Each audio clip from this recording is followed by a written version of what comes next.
greatest triumph of civilization is often seen as our mastery of heat. Yet our conquest of cold is an equally epic journey from dark beginnings to an ultra-cool frontier. For centuries, cold remained a perplexing mystery. Nobody had any idea what it was, much less how to harness its effects. Yet in the last 100 years, cold has transformed the way we live and work. Imagine homes or supermarkets without fridges and frozen foods, or skyscrapers without air conditioning, or hospitals without liquid oxygen. We take for granted the technology of cold, yet it has enabled us to explore outer space and the inner depths of our brain. And as we develop new ultra-cold technology to create quantum computers and high-speed networks, it may even change the way we think and interact.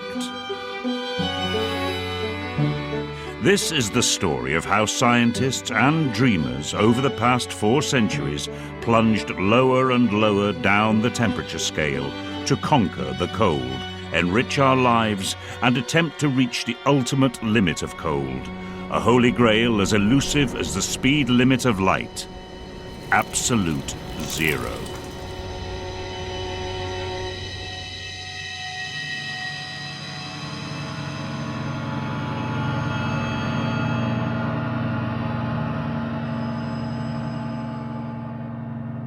Extreme cold has always held a special place in our imagination. For thousands of years, it seemed like a malevolent force associated with death and darkness.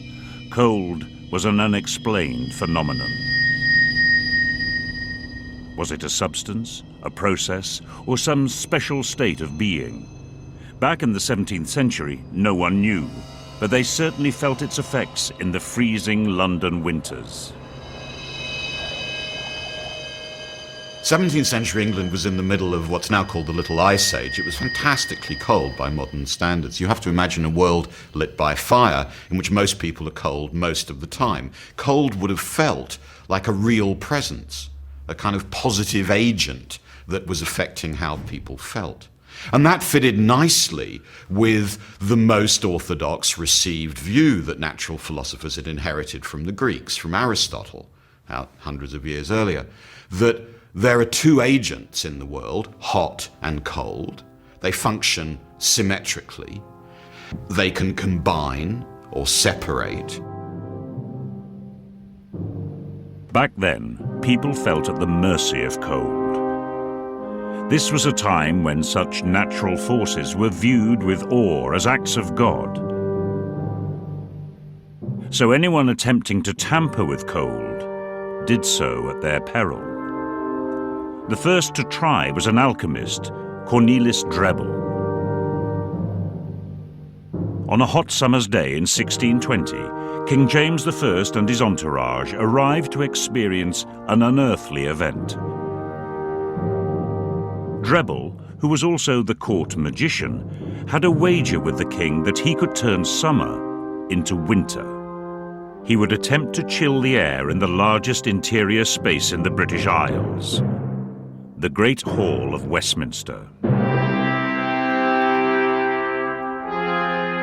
Drebbel hoped to shake the king to his core. He had a phenomenally fertile mind. He was an inventor par excellence. His whole world was steeped in a world of alchemy, of perpetual motion machines, of the idea of time, space, planets, moon, sun, gods. He was a fervently religious man. He was a person for whom nature presented a phenomenal, a galaxy of possibilities. Dr. Andrew Shidlow, a chemist with a lifelong fascination for Drebbel, enjoys his reincarnation as the great court magician. Like most alchemists, Drebbel kept his method secret. Dr. Shidlow wants to test his ideas on how Drebbel created artificial cold.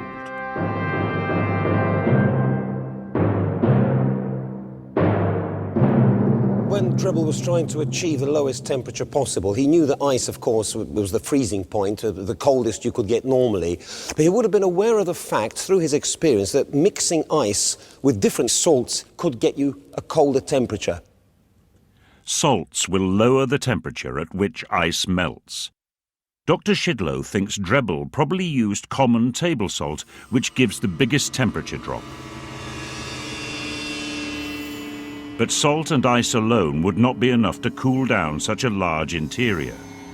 Drebel was famous for designing elaborate contraptions, a passion shared by Dr. Shidlow, who has an idea for the alchemist's machine. So here we would have had a fan which would have been turned over, blowing warm air over the cold vessels there. And as the air blows over these cold jars, we would have had, in effect, the world's first air conditioning unit. But could this really turn summer into winter? The idea is to stir it in as well as possible in the 5 seconds that you have to do it. Dr. Shidlow stacks the jars of freezing mixture to create cold corridors for the air to pass through.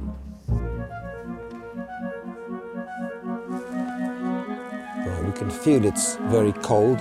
In fact, I could feel cold air actually falling on my hands, because cold air, of course, is denser than warm air, and one can feel it quite clearly on the fingers. The vital question: would the gust of warm air become cold?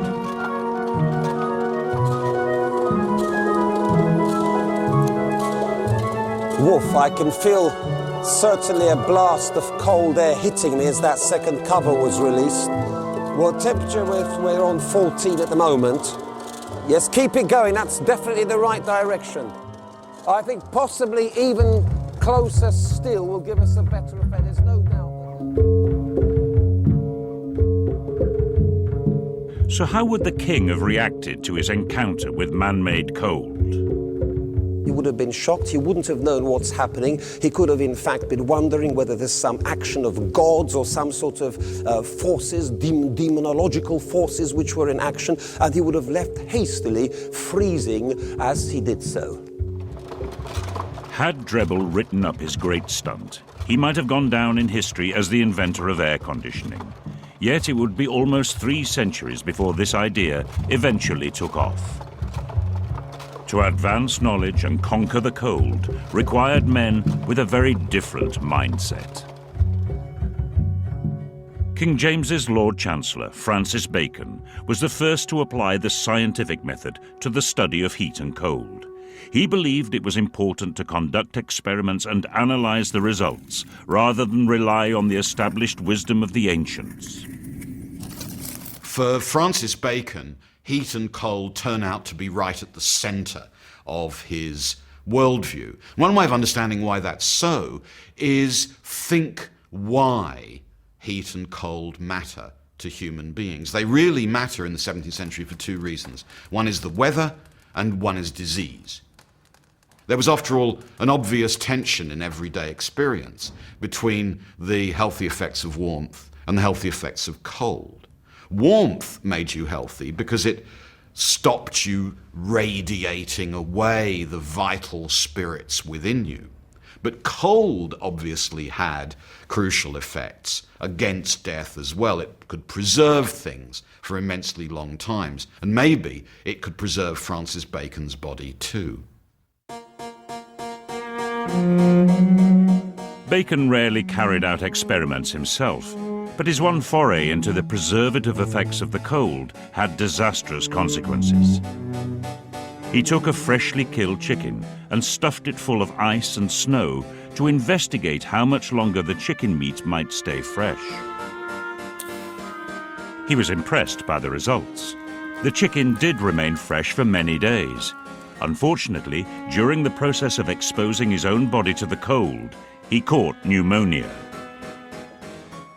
As Bacon lay dying, it dawned on him that his fascination with the cold was going to cost him his life.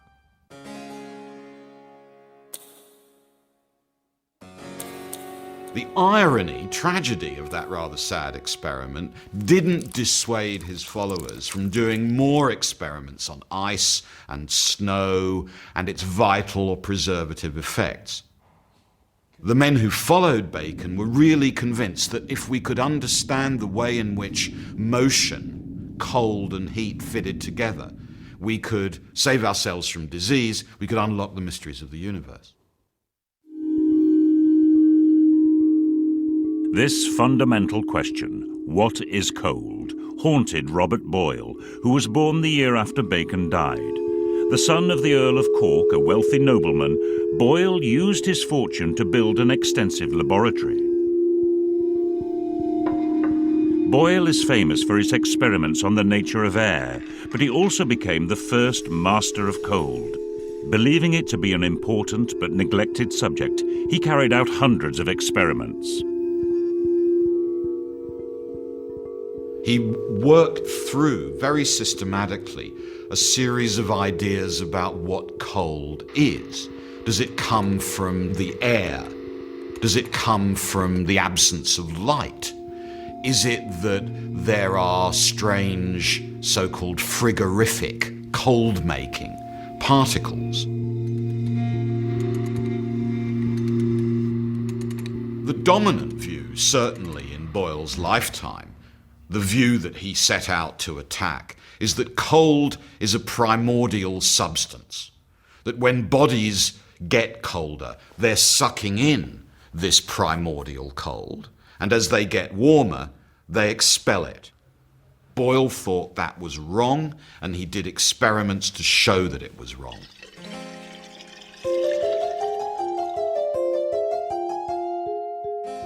Boyle was curious about the way water expanded when it turned to ice. He wondered whether the increase in volume was accompanied by an increase in weight. They carefully weighed a barrel of water and took it outside in the snow, leaving it to freeze overnight. Boyle reasoned that if once the water turned to ice, the barrel weighed more, then perhaps cold was a substance after all. But when they reweighed the barrel, they discovered it weighed exactly the same. So what must be happening, Boyle guessed, was that the particles of water were moving further apart.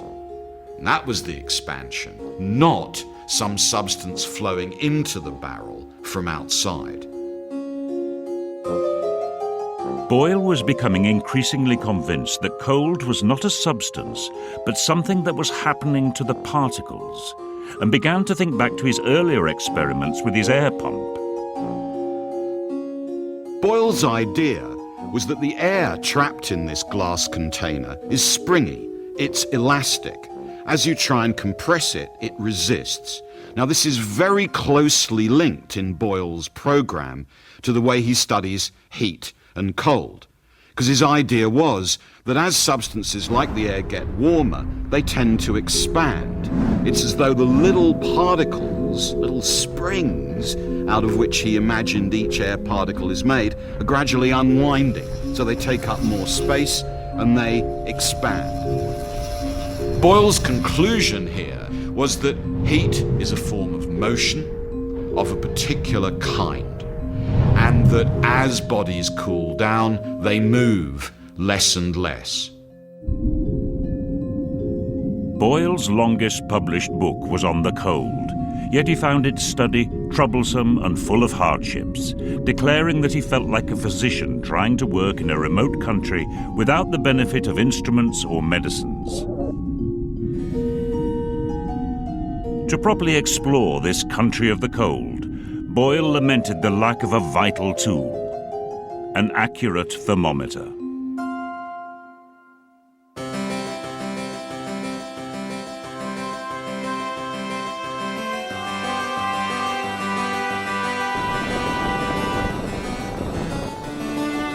It was not until the mid-17th century that glassblowers in Florence began to produce accurately calibrated thermometers.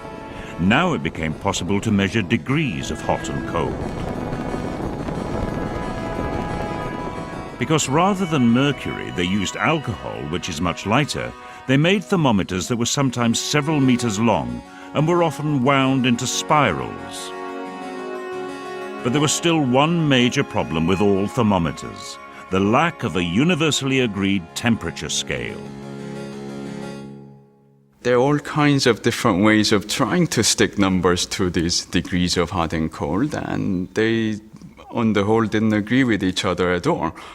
So one guy in Florence makes one kind of thermometer, another guy in London makes a different kind, and they just don't even have the same scale. And so there was a lot of problem in trying to standardize thermometers.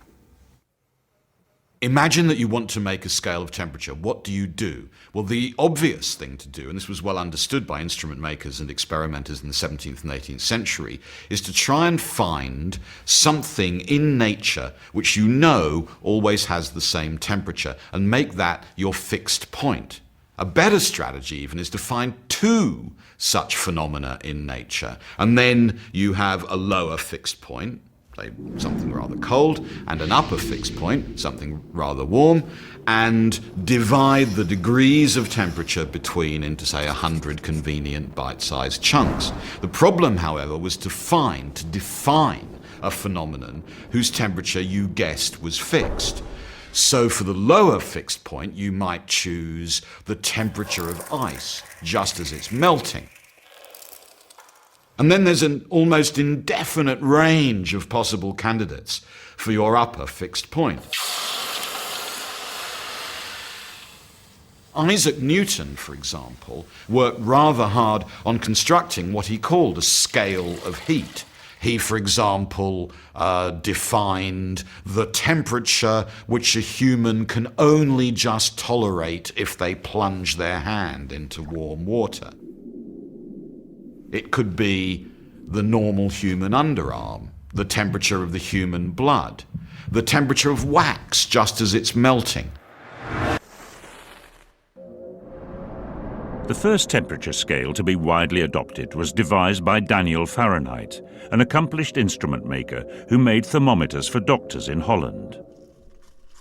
He used a mixture of ice, water and salt for his 0 degrees, ice melting in water at 32 degrees, and for his upper fixed point, the temperature of the human body at 96 degrees, which is close to the modern value.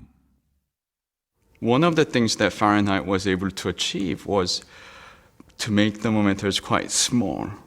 And that he did by using mercury as opposed to alcohol or air, which other people had used.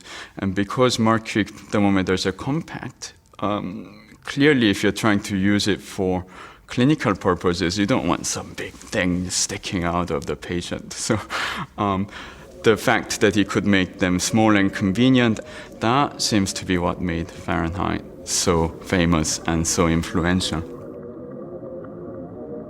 It was a Swedish astronomer, Anders Celsius, who came up with the idea of dividing the scale into 100 divisions. The original scale used by Celsius was upside down.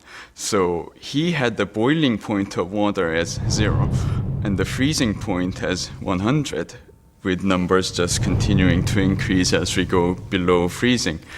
And this is another little mystery in the history of the thermometer that we just don't know for sure. What was he thinking when he labeled it this way? And it was the botanist Linnaeus, who was then the president of the Swedish Academy, who after a few years said, well, we need to stop this nonsense, and inverted the scale to give us what we now call Celsius scale today.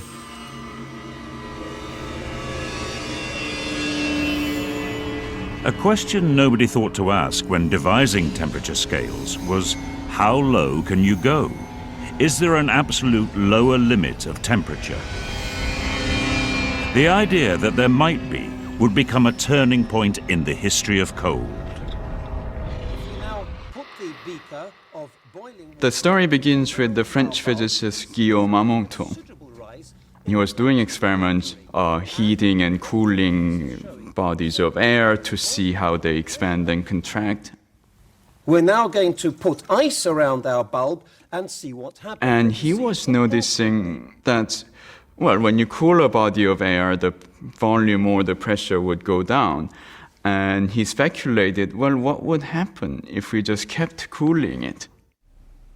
By plotting temperature against pressure, Amonton saw that as the temperature dropped, so did the pressure, and this gave him an extraordinary idea.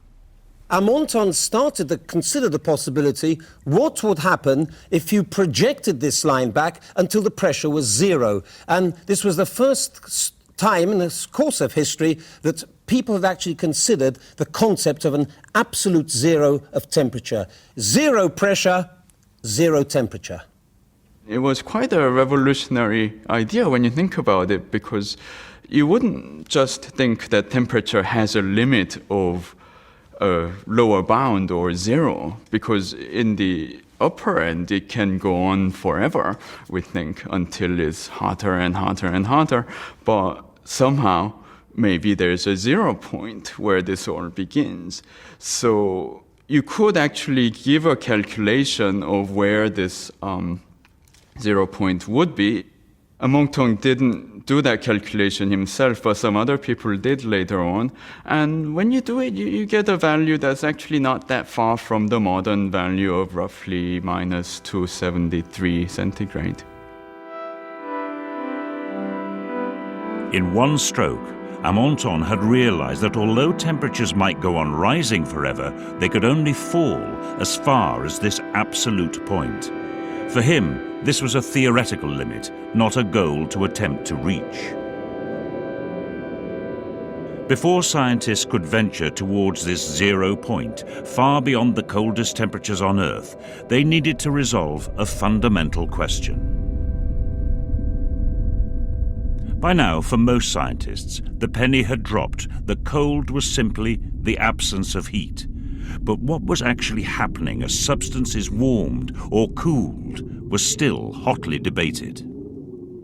The argument of men like Amonton relied completely on the idea that heat is a form of motion, and that particles move more and more closely together as the substance in which they're in gets cooler and cooler.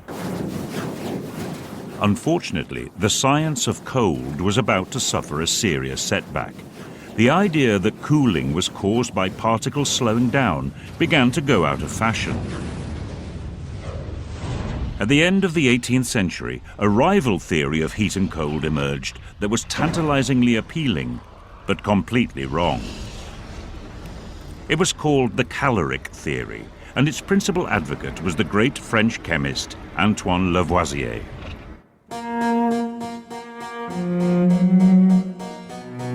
Like most scientists of the time, Lavoisier was a rich aristocrat who funded his own research.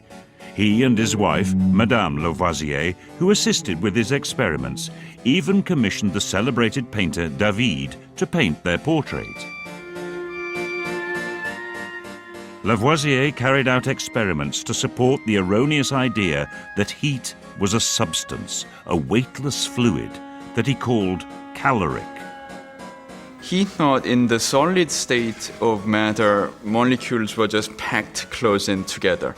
And when you added more and more caloric to this, the caloric would insinuate itself between these particles of matter and loosen them up. So the basic notion was that caloric was this fluid that was, as he put it, self-repulsive. It just tended to break things apart from each other. And that's his basic notion of heat. So cold is just the absence of caloric, or the relative lack of caloric. Lavoisier even had an apparatus to measure caloric, which he called a calorimeter. He packed the outer compartment with ice. Inside, he conducted experiments that generated heat, sometimes from chemical reactions, sometimes from animals, to determine how much caloric was released. He collected the water from the melting ice and weighed it to calculate the amount of caloric generated from each source. I think the most striking thing about Lavoisier is that he sees caloric as a substance which is exactly comparable with ordinary matter, to the point that he includes caloric in his list of the elements. It's very easy to talk about the quantity of heat and to think of it as a fluid, whereas to talk about the quantity of heat and to think of it as a vibration of the particles of matter, which was the other alternative, that's much more difficult conceptually. It's a very hard model to refute, because if you can accept that there's a substance that doesn't have any weight, indeed for Lavoisier, heat, caloric, is an element. It's an element like oxygen or nitrogen. Oxygen gas is made of oxygen plus caloric. And if you take the caloric away, presumably the oxygen might liquefy. So it's a very hard model to shift because it explains so much, and indeed Lavoisier's chemistry was so otherwise extraordinarily successful. However, Lavoisier's story about caloric was soon undermined. There was one man who was convinced Lavoisier was wrong and was determined to destroy the caloric theory. His name was Count Rumford.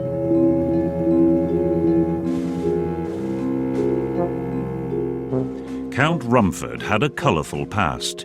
He was born in America, spied for the British during the Revolution, and after being forced into exile, became an influential government minister in Bavaria. Among his varied responsibilities was the artillery works, and it was here in the 1790s that he began to think about how he might be able to disprove the caloric theory using cannon boring. Rumford had noticed that the friction from boring out a cannon barrel generated a lot of heat. He decided to carry out experiments to measure how much. He adapted the machine to produce even more heat by installing a blunt borer that had one end submerged in a jacket of water.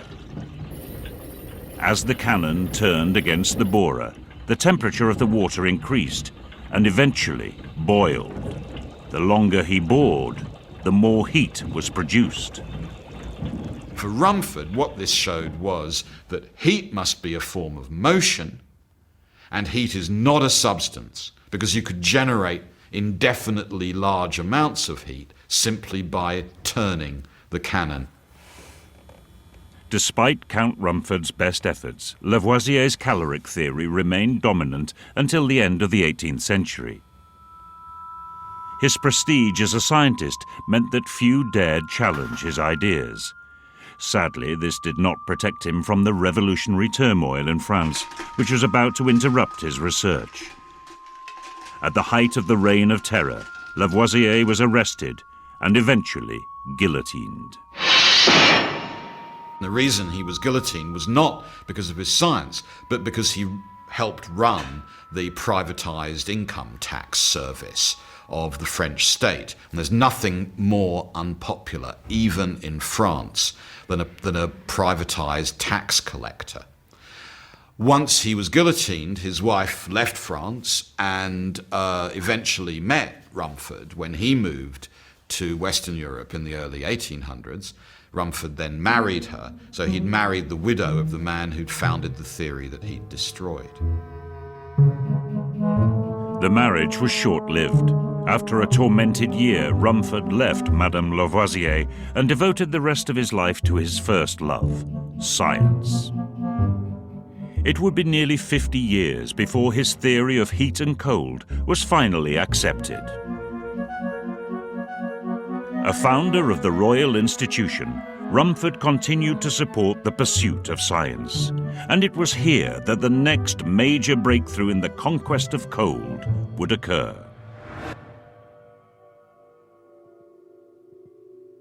Michael Faraday, who later became famous for his work on electricity and magnetism, unwittingly carried out an experiment that would begin the long descent towards absolute zero.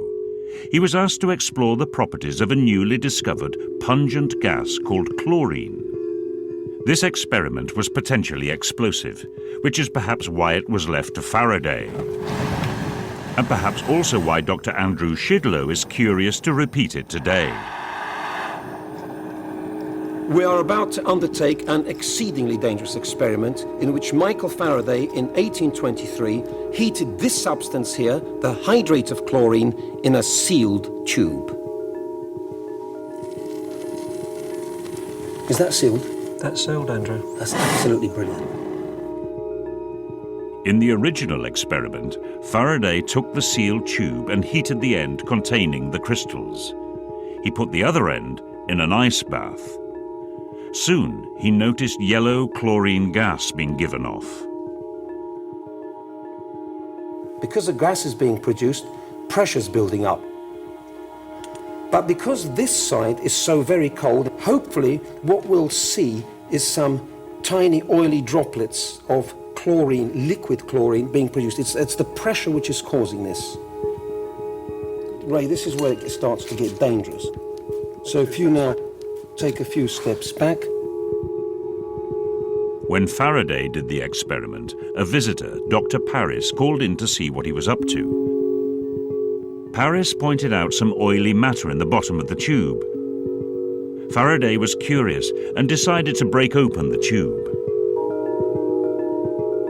Right, so let's have a look inside here.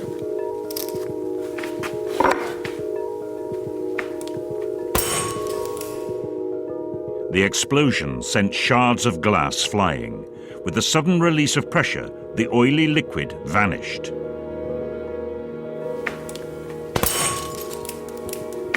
And there we are. Is that what happened? Yeah, that's exactly what happened. It popped open, glass flew.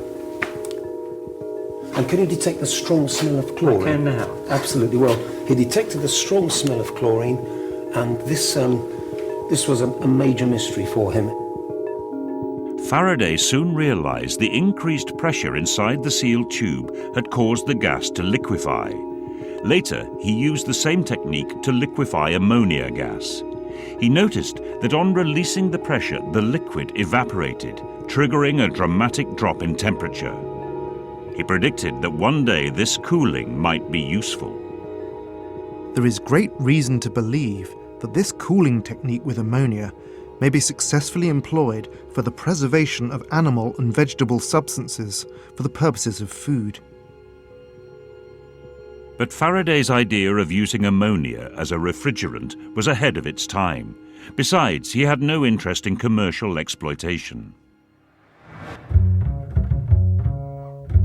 Across the Atlantic, a Yankee entrepreneur had a very different philosophy and was about to commercialize coal. Frederick Tudor had a chance conversation with his brother that led him on a path to become one of the richest men in America.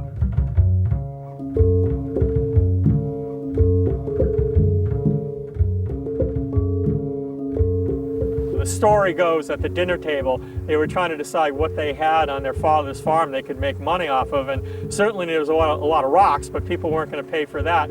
So they came up with the idea of maybe ice, because some areas did not have ice. And it seemed kind of crazy at first, but it paid off. When Tudor began harvesting ice from New England ponds, he soon realized he needed specialized tools to keep up with the huge demand.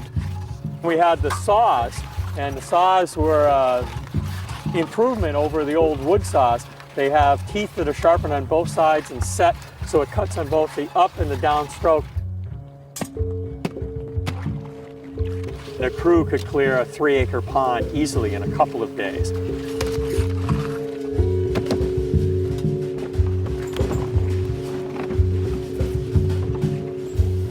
Tudor's dream to make ice available to all was not confined to New England. He wanted to ship ice to hot parts of the world like the Caribbean and the Deep South. When Tudor first tried to convince shipmasters to put his load of frozen water into the ships, they all refused because they told him that water belonged outside the hull, not inside. So he had to go find other investors to get the money to buy his own ship, and he bought a ship by the name of the Favorite. New England became the refrigerator for the world, with ice shipments to the Caribbean, the coast of South America, and Europe. Tudor even reached India and China. Watching the ice cutters working Walden Pond, Henry Thoreau marveled that water from his bathing beach was traveling halfway round the globe to end up in the cup of an East Indian philosopher. Tudor, who soon became known as the Ice King, began using horses and huge teams of workers to harvest larger and larger lakes as the demand for ice grew. During the latter half of the 19th century, the ice industry eventually employed tens of thousands of people.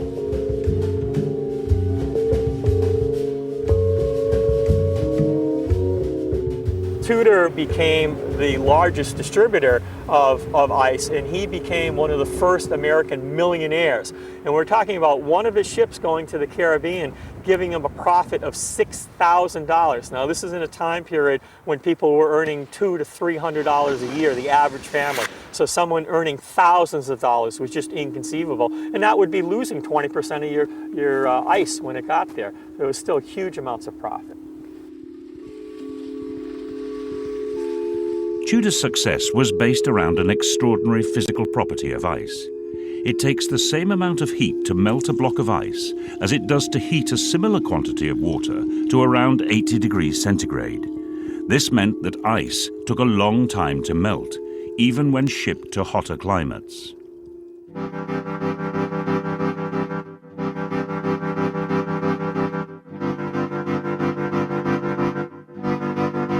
What started out as a small family enterprise turned into a global business. Frederick Tudor had industrialized coal, in the same way the great pioneers of steam had harnessed heat. By the 1830s, the Industrial Revolution was in full swing. Yet ironically, it was not until a small group of scientists worked out the underlying principles of how steam engines convert heat into motion that the next step in the conquest of coal could be made. Only after solving this riddle of heat engines could the first cold engines be made to produce artificial refrigeration.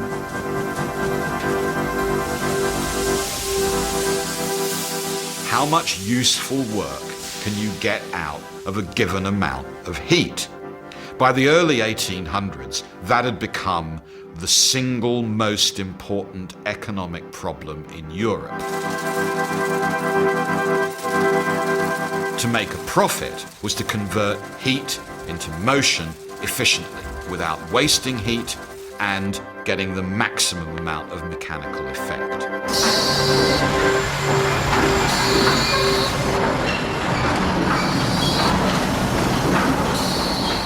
The first person to really engage with this problem was a young French artillery engineer, Sadi Carnot. He thought that improving the efficiency of steam engines might help France's flagging economy after defeat at Waterloo. Working at the Conservatoire des Arts et Métiers, he began to analyze how a steam engine was able to turn heat into mechanical work. The originality of Carnot's treatment, in my eyes, is essentially that he shows that in order to extract energy, to extract work from a heat engine, you need a high temperature source, which is the boiler, and you need a low temperature, which is that of the condenser. And the essence of the heat engine for Carnot is that heat passes from the high temperature of the boiler to the low temperature of the condenser. In steam engines, it looks as though heat is flowing around the engine. And as it flows, the engine does mechanical work.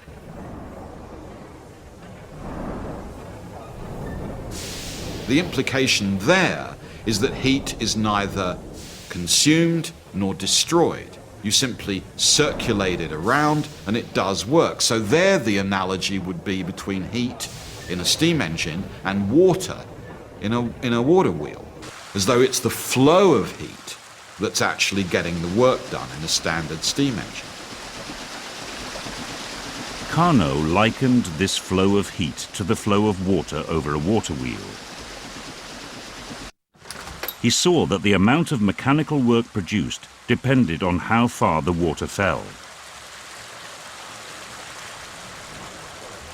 His novel idea was that steam engines worked in a similar way, except this fall was a fall in temperature from the hottest to the coldest part of the engine. The greater the temperature difference, the more work was produced. Carnot distilled these profound ideas into an accessible book for general readers, which meant it was largely ignored by scientists, instead of being heralded as a classic. Well, this is the book. It's Carnot's only publication, Reflections on the Motive Power of Fire of 1824. A small book, 118 pages only, published just 600 copies, and in his own lifetime it's virtually unknown.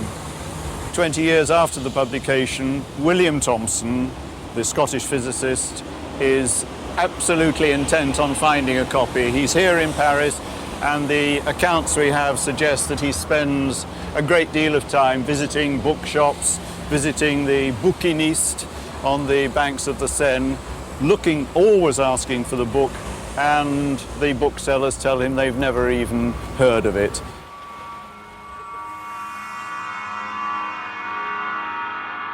Back then, William Thomson, who would later become Lord Kelvin, a giant in this new field of thermodynamics, was impressed by Carnot's idea that the movement of heat produced useful work in the machine. But when he returned home, he heard about an alternative theory from a Manchester brewer called James Joule. Joule had this notion that Carnot was wrong, that heat wasn't producing work just by its movement. Heat was actually turning into mechanical work, which is a very strange idea when you think about it. We're all now used to thinking about energy and how it can take all different forms. But it was a revolutionary idea that heat and something like mechanical energy were at bottom the same kind of thing. The experiment that convinced Joule of this was set up in the cellar of his brewery. It converted mechanical movement into heat, almost like a steam engine in reverse.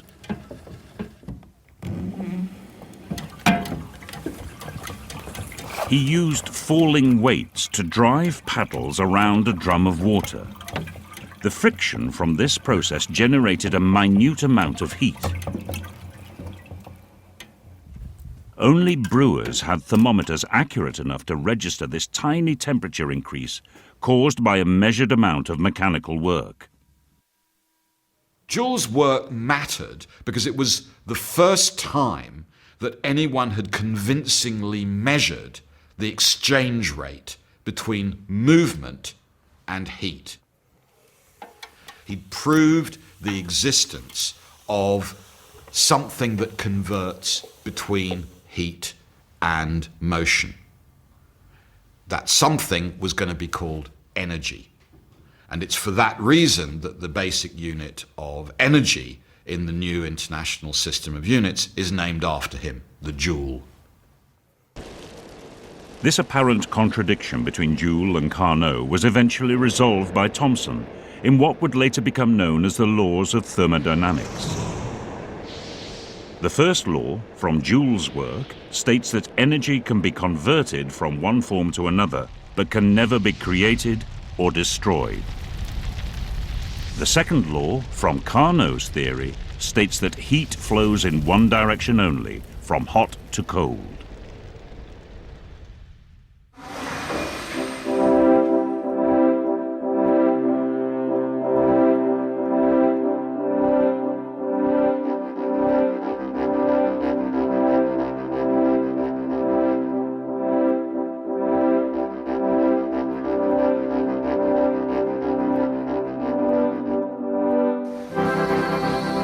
In the second half of the 19th century, this new concept of energy paved the way for steam power to artificially produce cold. The flow of heat from hot to cold drives any refrigeration cycle, whether it's a modern fridge or a steam-powered ice-making machine.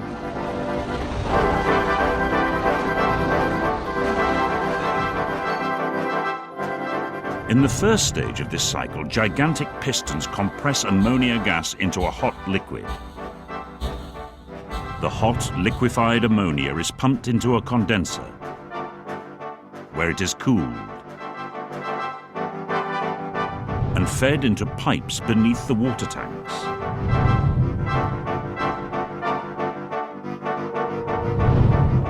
In the next stage, the liquid ammonia evaporates and the temperature drops.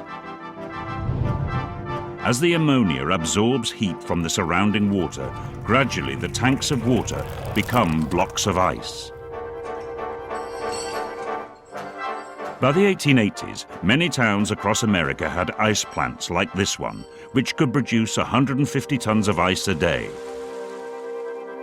For the first time, artificially produced ice was threatening the natural ice trade created by Frederick Tudor.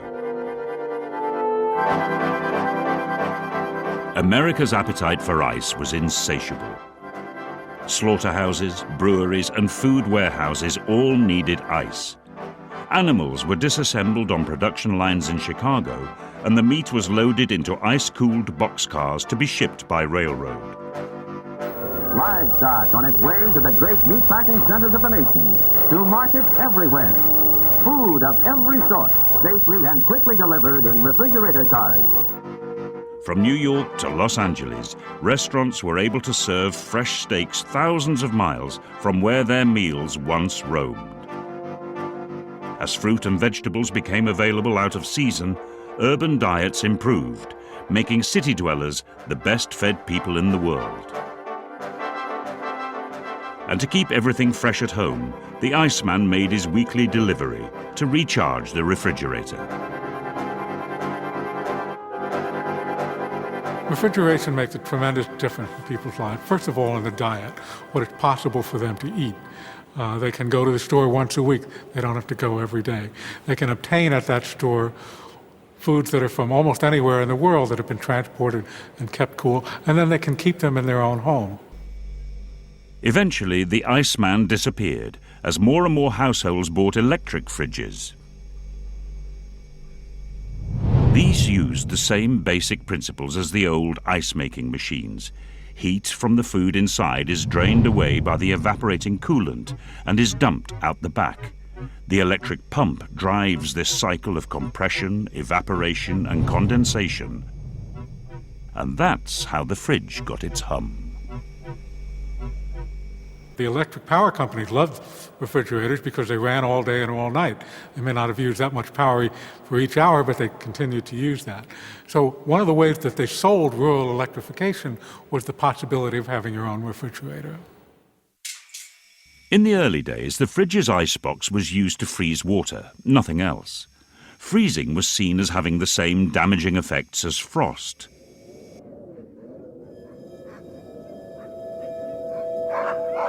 The man who had changed this idea forever was a scientist and explorer called Clarence Birdseye. In 1912, Birdseye set off on an expedition to Labrador, and the temperature dropped to 40 degrees below freezing.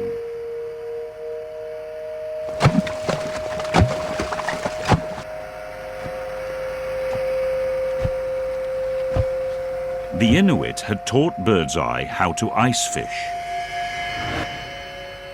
And you get a hole out in the ice which could be several feet thick, and you fish with a pole and a line down below and bring the fish up. And as you do that, he found that they would freeze in this terribly cold air almost before they hit his shoulder. When you went to cook this fish, it tasted just as good as fresh. And he couldn't figure that out because when he froze fish at home, they would taste terrible. So when he got back home, he finally tried to figure out what was the difference between this quick freezing and the usual freezing.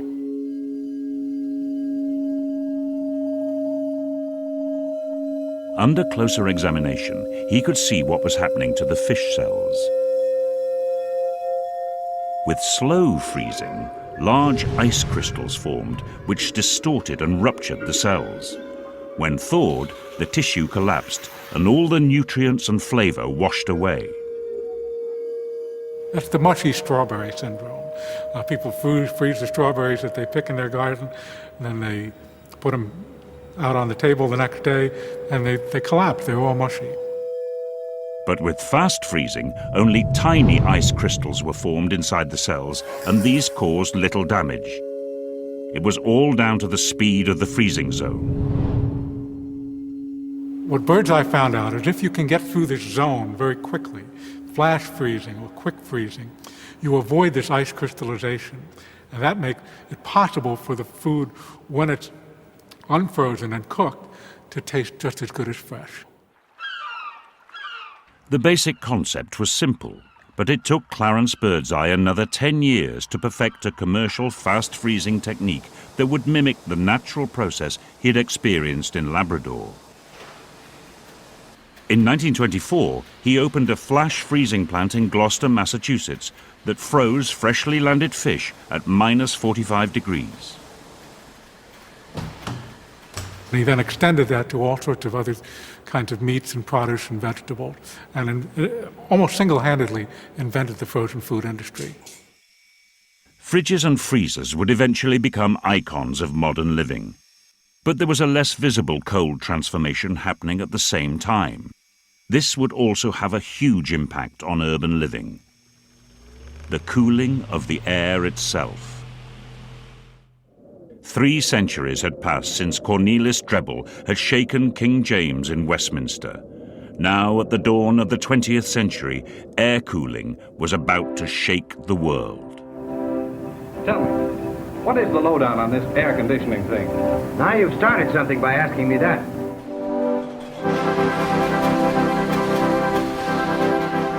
Air conditioning was about to transform America, and the person responsible was Willis Carrier, whose important breakthrough passed into comfort cooling mythology.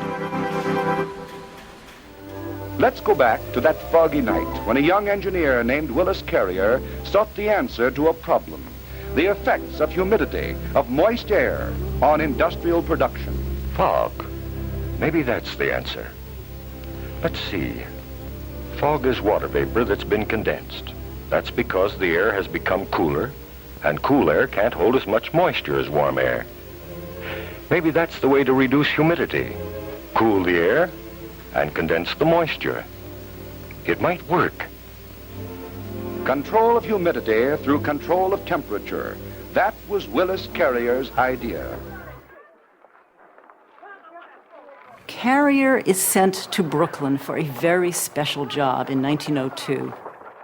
The company that publishes the magazine Judge, one of the most popular full-color magazines in America at this particular time, is having a huge problem. It's July in Brooklyn, and the ink for which they use on their beautiful covers is sliding off the pages. It will not stick because the humidity is too high. Carrier, using some principles that he's been developing as a young new employee of this fan company, finds a way to get out the July 1902 run of the Judge magazine, and from there he begins to eventually build his air conditioning empire. The demand for air conditioning gradually grew. In the 1920s, movie houses were among the first to promote the benefits. People would flock there in summer to shelter from the heat. The movies are wildly popular, and the air conditioning certainly helps to attract an audience, especially if they happen to be walking down the street on a horribly hot day and they duck into this movie theater and have this wonderful experience. Air conditioning became increasingly common in the workplace too, particularly in the South, where textile and tobacco factories were almost unbearable without cooling. When employees breathe good air and feel comfortable, they work faster and do a better job. I think some people think that these were nice, compassionate employers who were cooling down the workplace for the workers, but of course nothing could be further from the truth. That was an inadvertent byproduct, but actually this was a quality control device to control the breaking of fibers in cotton mills, to get consistent quality control in these various industries, to control the dust that had bedeviled tobacco stemming room workers for decades. I think the workers obviously went home and to their unair-conditioned shacks in most cases, and talked about how nice and cool it was working during the day. Well, as anybody will tell you who's lived here for very long, even today in the age of air conditioning, there's still plenty of sun and sweat and humidity. It's something you just have to deal with. It's silly to suffer from the heat when you can afford the modest cost of air conditioning. By the 1950s, people were air conditioning their homes with standalone window units that could be easily installed. This wasn't just an appliance, it offered a new, cool way of life.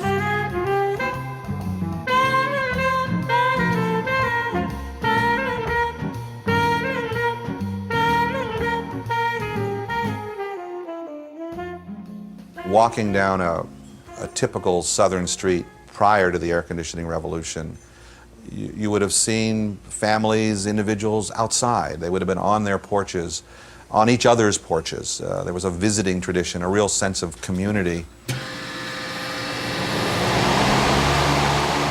Well, I think all that changes with air conditioning. You walk down that same street, and basically what you'll hear are not the voices of people talking on the porch, you'll hear the whir of the compressors.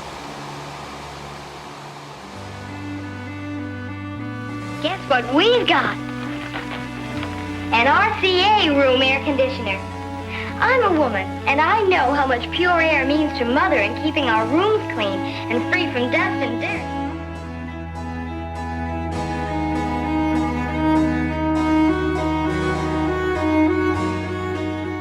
Control of the cold has transformed city life.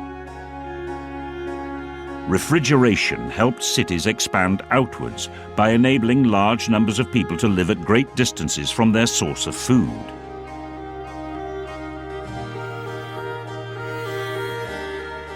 Air conditioning enabled cities to expand upwards. Beyond 20 stories, high winds make open windows impractical. But with air conditioning, 100-story skyscrapers were possible.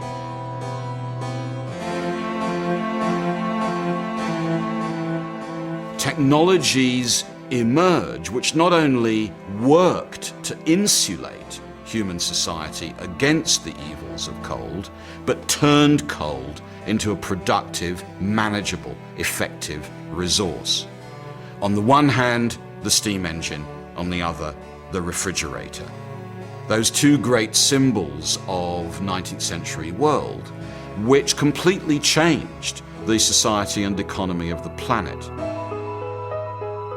All that is part of, I think, what we could call bringing cold to market, turning it from an evil agent that you feared into a force of nature from which you could profit.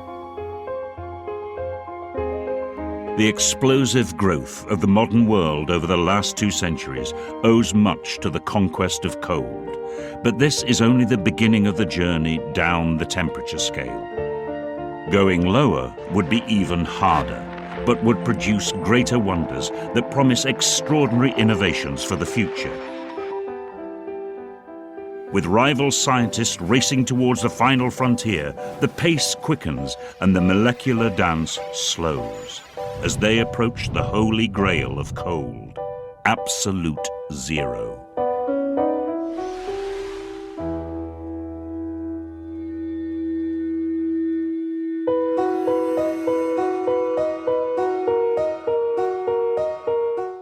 Stay with us as the race for absolute zero is hotting up next on BBC4 in part 2 of our double bill.